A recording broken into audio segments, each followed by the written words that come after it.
नमस्कार दोस्तों, आप सबका स्वागत है मेरे यूट्यूब चैनल के ऊपर। दोस्तों, कल हमने डिस्कशन किया था अपनी ये वाली वीडियो के अंदर कि यहाँ पर जो है मार्केट के अंदर 1 घंटे के टाइम फ्रेम के ऊपर अगर चेक करेंगे तो आपको एक ब्रेकआउट होता हुआ दिखेगा। तो यहाँ पर 1 घंटे का जो ट्रेंड लाइन का सेटअप था निफ्टी बैंक निफ्टी दोनों के अंदर, वो आपको ये बता रहा था कि यहाँ पर मार्केट अगर उसके ऊपर गया तो आपको शॉर्ट नहीं करना है।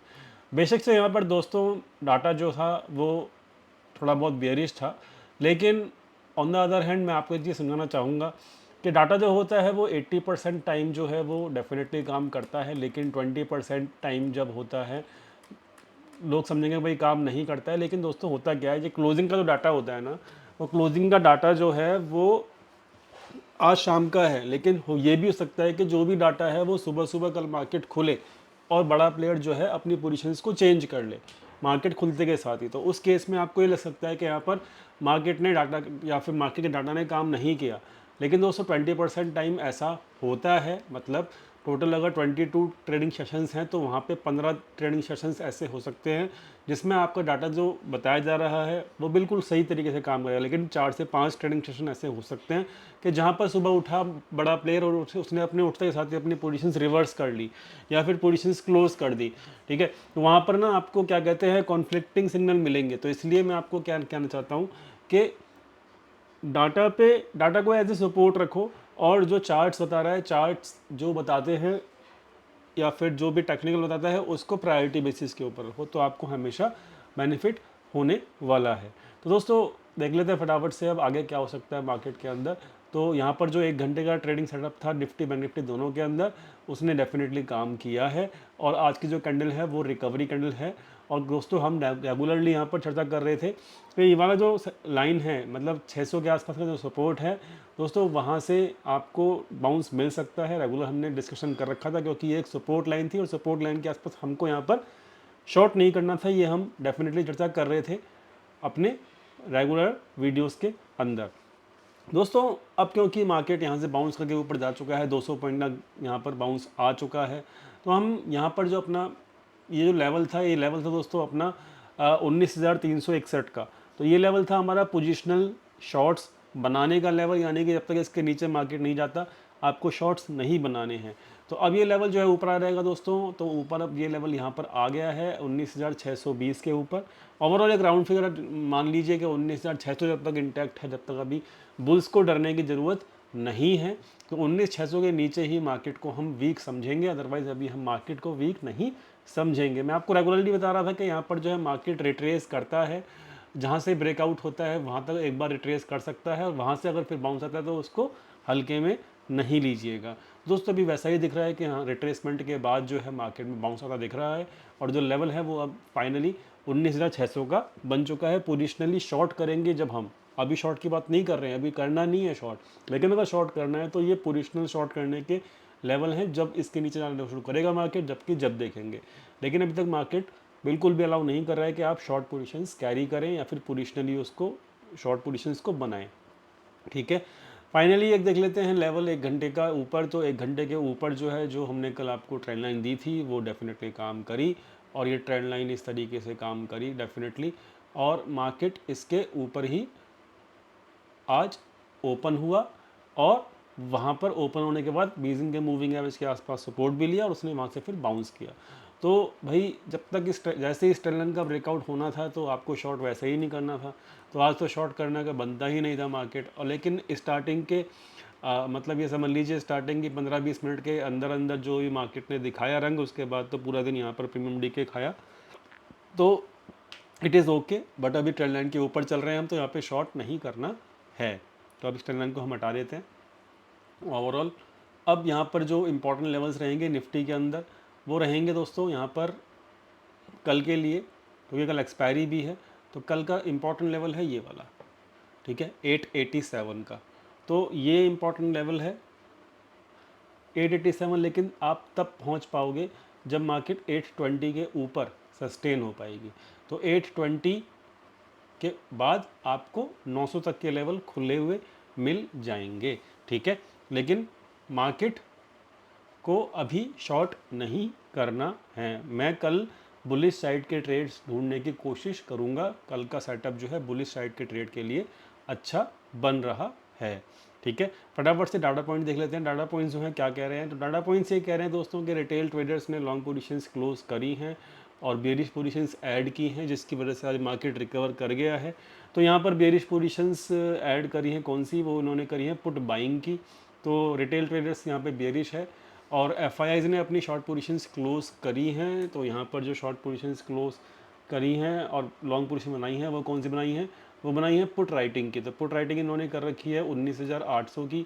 तो पुट राइटिंग 19,800 की एफआईआई कैरी फॉरवर्ड कर रहा है, तो यानी कि एफआईआई बुलिश बैठा हुआ है और रिटेल ट्रेडर बैठा हुआ है बेरिश। तो डाटा अल्टीमेटली यहाँ पर पॉजिटिव माना जाएगा। बात करते हैं यहाँ पर स्टॉक फ्यूचर्स की। तो स्टॉक फ्यूचर्स मैं आपको रेगुलरली बता रहा था कि स्टॉक फ्यूचर्स जो है यहाँ पर एक दो तीन लगातार 3 दिन से यहाँ बढ़ रहे थे, लेकिन मार्केट नहीं बढ़ रहा था। लेकिन आज फाइनली मार्केट ने स्टॉक फ्यूचर्स को फॉलो किया और आज स्टॉक फ्यूचर्स ने फर्दर इंक्रीमेंट दिखाया है। 2 लाख के ऊपर यहाँ पर स्टॉक फ्यूचर्स लॉन्ग पहुँच गए हैं एफआईआईज के। अल्टीमेटली यहाँ पर डाटा ओवरऑल बुलिश ही माना जाएगा। एफआईआईज की जो पोजीशंस हैं वो क्या कहती हैं, तो एफआईआईज की पोजीशन उन्होंने एफआईआईज ने जो है अपनी शॉर्ट पोजीशंस कल जो ऐड की थी वो क्लोज नहीं की हैं। 100 पॉइंट के लॉस में उनकी ओवरऑल पोजीशंस हैं फिलहाल। लेकिन अल्टीमेटली जो असली फ़ायदा है वो उनको यहाँ पर है, आपको 1.25 लाख के आसपास जो पोजीशंस उनकी हैं टोटल लॉन्ग पोजीशंस, जो कि हैं 750 के पॉइंट्स के प्रॉफिट में। तो ओवरऑल जो है ये प्रॉफिट में ही बैठे हुए हैं, अच्छे वाले प्रॉफिट में यहाँ पर बैठे हुए हैं। कौन, एफआईआईज लोग। तो डाटा का पॉजिटिव है कल के लिए। बात कर लेते हैं फटाफट से बैंक निफ्टी की भी, लेकिन उससे पहले देख लेते हैं एफआईआईज ने क्या किया। तो एफआईआईज आज भी यहाँ पे बाइंग करके गया है। कल भी 1000 करोड़ की बाइंग की थी, आज भी 1000 करोड़ की बाइंग की गई है। तो निफ्टी के लेवल्स दे दिए, डाटा बता दिया। निफ्टी के लेवल्स दोबारा देख लीजिए, 820 के ऊपर जाता है मार्केट तो हम 900 तक का मार्केट आराम से देख सकते हैं कल के दिन। मार्केट का गैप अप हो जाए तो हम कुछ नहीं कर सकते, वहाँ पे फिर कोई नया ट्रेड नहीं बनेगा कल के लिए। बात कर लेते हैं यहाँ पर जो बैंक निफ्टी जो है दोस्तों 46,000 के ऊपर जो है वो स्ट्रांग हो चुका है। 46,000 जैसे ही क्रॉस हुआ था, मैंने आपको रिमाइंड कराया था कि मार्केट 46,000 क्रॉस कर चुका है और एक साइकोलॉजिकल लेवल है जिसके ऊपर मार्केट ने क्लोज किया है। साथ में 1 घंटे का सेटअप अगर आप इसमें ड्रॉ करके रखते तो डेफिनेटली आपको भी हेल्प होती। और 1 घंटे के ऊपर भी बैंक निफ्टी ने ये सेटअप हमने कल यहाँ पर ड्रॉ करके रखा हुआ था और आप चेक कर सकते हो। मार्केट जैसे ही इसके ऊपर क्रॉस किया और फिर उसके बाद फिर मार्केट ने अपसाइड दिखाई। ठीक है, टोटली आज तो आज ये कह सकते हो कि 1 घंटे का जो सेटअप है जो कल बताया गया था वो अल्टीमेटली काम करके गया। बैंक निफ्टी में जो था, मैं आपको बता रहा था कि ये एक ब्रेकआउट लेवल था जो प्रीवियस वीडियोज़ में हमने डिस्कशन कर रखा था।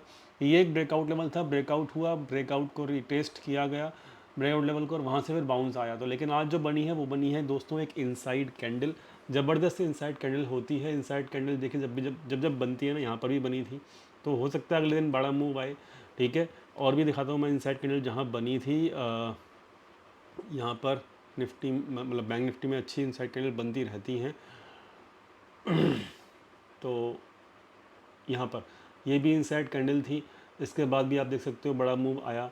तो इनसाइड कैंडल के बाद जो है मूव अच्छा आता है, एक्सपेक्टेशन है मेरी अभी भी बैंक निफ्टी से। उसके पीछे का रीज़न मैं अभी देखूँगा तो बताऊँगा, तो स्टॉक्स में डिस्कशन करेंगे तो बताएंगे। तो यहाँ पर ये भी देख सकते हो, ये भी इनसाइड कैंडल है। इनसाइड कैंडल के बाद अपसाइड मूवमेंट ही आई है। और भी देख सकते हो काफ़ी ज़्यादा यहाँ पर हैं। इनसाइड कैंडल बहुत रेयर है, ये इनसाइड कैंडल है, इसके बाद देख सकते हो। तो ओवरऑल जो है कहानी सिंपल है कि इनसाइड कैंडल आज भी बनी है और इनसाइड कैंडल के बाद मूव अच्छा आता है, एक्सपेक्टेशन होती है। साइकोलॉजिकल लेवल जो है वो अभी यहाँ पर 46,000 का क्रॉस हो चुका है। तो अब फटाफट से चेक कर लेते हैं कल के लिए इंपॉर्टेंट लेवल क्या रहेंगे बैंक निफ्टी के लिए। तो बैंक निफ्टी अब जैसे ही इस लेवल को क्रॉस करेगा, कौन सा लेवल है ये वाला लेवल 46,150, जैसे इसको क्रॉस करेगा तो अल्टीमेट लेवल जो मार्केट का रह जाएगा वो प्रीवियस हाई रह जाएगा। तो 46,150 जो है वो आपका बैंक निफ्टी के अंदर 19,820। ठीक है, ये 2 लेवल इंपॉर्टेंट लिख लीजिए कल के लिए। शॉर्ट साइड के ट्रेड में कल के लिए नहीं देखूंगा, मैं देखूंगा बुलिश साइड के ट्रेड, क्योंकि यहाँ पर डाटा पॉइंट्स के हिसाब से मुझे चलना पड़ेगा और साथ में चार्ट भी इस चीज़ को ही बोल रहा है। ठीक है, तो चार्ट में अब एक तरीके से एक ट्रेंड लाइन और खींच सकते हो आप बैंक निफ्टी के अंदर, अगर खींचना चाहो तो। ये देखिए इसका भी यहाँ पर ये भी ब्रेकआउट हो चुका है अल्टीमेट। तो बड़ा सही है बैंक निफ्टी का सेटअप कल के लिए। इनसाइड कैंडल है, 1 घंटे के ऊपर जो है ये नई ट्रेंड लाइन है जो कि आपको बेनिफिट करेगी, ये बताएगी कि ऊपर की तरफ मार्केट जा सकता है। ठीक है, तो अब फटाफट से डाटा देख लिया, अब फटाफट से हम देख लेते हैं क्या हमारे कंपोनेंट्स ऑफ निफ्टी। तो निफ्टी के कंपोनेंट्स फटाफट से चेक कर लेते हैं जो है यहाँ पर। तो एल की जो कैंडल है वो ज़बरदस्त बनी है, जितना डिप आ रहा है उसमें उतना ही बाय हो रहा है और वॉल्यूम्स के साथ बाय हो रहा है, तो एल ज़बरदस्त चल रहा है।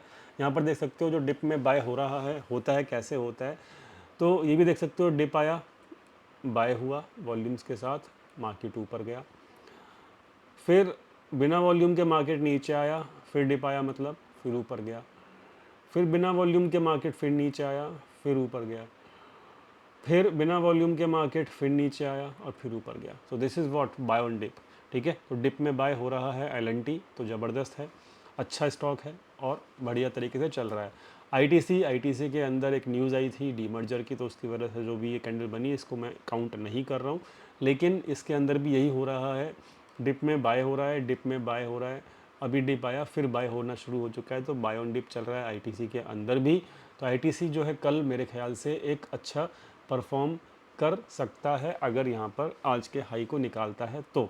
इन्फोसिस जो है 20 दिन के मूविंग एवरेज के ऊपर जब तक नहीं जाएगा जब तक अपने को दिक्कत रहेगी इन्फोसिस में। और रिलायंस, कल रिलायंस काफ़ी इंपॉर्टेंट रहेगा। रिलायंस जो है वो 20 दिन के मूविंग एवरेज के आसपास से सपोर्ट लेके बाउंस किया है और इसमें एक न्यूज़ भी है, अब ये भी जो देखा मैंने तो ये कहीं इन्वेस्टमेंट कर रहे हैं, कंफर्म न्यूज़ मुझे देखना पड़ेगा डिटेल में, बट अभी कुछ इन्वेस्टमेंट इन्होंने करी है, तो मतलब इसकी तरफ ख्याल रखिएगा। कल रिलायंस अच्छा गेम प्ले कर सकता है निफ्टी और निफ्टी दोनों को चलाने में। आज का हाई तोड़ते के साथ ही ये कम से कम 1% तक और मूव कर सकता है, इसके अंदर गुंजाइश है आईटीसी और रिलायंस के अंदर। कोटक महिंद्रा बैंक में फिर इनसाइड कैंडल बनी, इनसाइड कैंडल के बाद फिर अप मूव ही एक्सपेक्ट कर सकते हैं हम लोग। ठीक है, तो क्योंकि बॉटम के आसपास बना है तो कोटक महिंद्रा बैंक अच्छी जगह खड़ा हुआ है। निफ्टी में डिस्कशन कर लिया है, एक्सिस बैंक के अंदर इनसाइड कैंडल बनी है लेकिन इसका रिजल्ट अच्छा नहीं आया है। सो इसके ऊपर अभी कुछ नहीं कह सकते क्योंकि रिजल्ट स्टॉक ओरिएंटेड है ये। टीसीएस में नेगेटिव है, जब तक इसके ऊपर ये वाला कैंडल को क्रॉस नहीं करती 3437 जब तक हम कुछ नहीं कर सकते इसके अंदर। आईसीआईसीआई बैंक इनसाइड कैंडल, ये कैंडल के अंदर एक इनसाइड फिर इनसाइड, मतलब 2 इनसाइड कैंडल इस कैंडल के अंदर बन चुकी हैं, ज़बरदस्त कैंडल है और इसका यहाँ पर डिप में बाय भी हुआ है। तो भाई 988 छोटा सा स्टॉप लॉस लगा के आप इसके अंदर बाय कर सकते हो, स्टॉप लॉस बहुत छोटा है इसके अंदर। तो कल के दिन एचडीएफसी बैंक अच्छे हैं, एचडीएफसी बैंक बहुत बढ़िया है। फिलहाल मैं आपको बता रहा हूँ, कोई बंदा है जो यहाँ पे 1700 के ऊपर बैठा है जो इसको नहीं जाने दे रहा है ऊपर इस एक्सपायरी की वजह से, लेकिन एक बार 1700 का लेवल क्रॉस करता है तो ये आपको अच्छा जाता हुआ ऊपर की तरफ दिखेगा और वो बैंक निफ्टी को भी खींचेगा। ठीक है, तो ओवरऑल कंपोनेंट्स भी अच्छी जगह प्लेस्ड हैं, बाइंग हो रही है, बाय ऑन डिप हो रही है हर कंपोनेंट्स में, निफ्टी के स्टॉक्स आईटी के स्टॉक्स को छोड़ के, और फिलहाल हर चीज़ ठीक नज़र आ रही है। तो कल के लिए मैं बुलिश ट्रेड ढूंढने की कोशिश करूँगा और गैप अप मिलता है तो फिर कोई ट्रेड नहीं मिलेगा, लेकिन अगर सेम लेवल पे खुलता है मार्केट तो बुलिश ट्रेड ढूंढने की मैं कोशिश करूँगा। तो दोस्तों ये था आज का वीडियो, आई होप आपको क्लियर हो गया होगा लेवल्स, आई होप आपको क्लियर हो गया होगा सेटअप और आपको क्लियर हो गया डाटा क्या कहता है। तो दोस्तों कल मिलते हैं फ्री टेलीग्राम चैनल के ऊपर, लिंक डिस्क्रिप्शन में दिया हुआ है। Thank you so much for watching this video, thank you.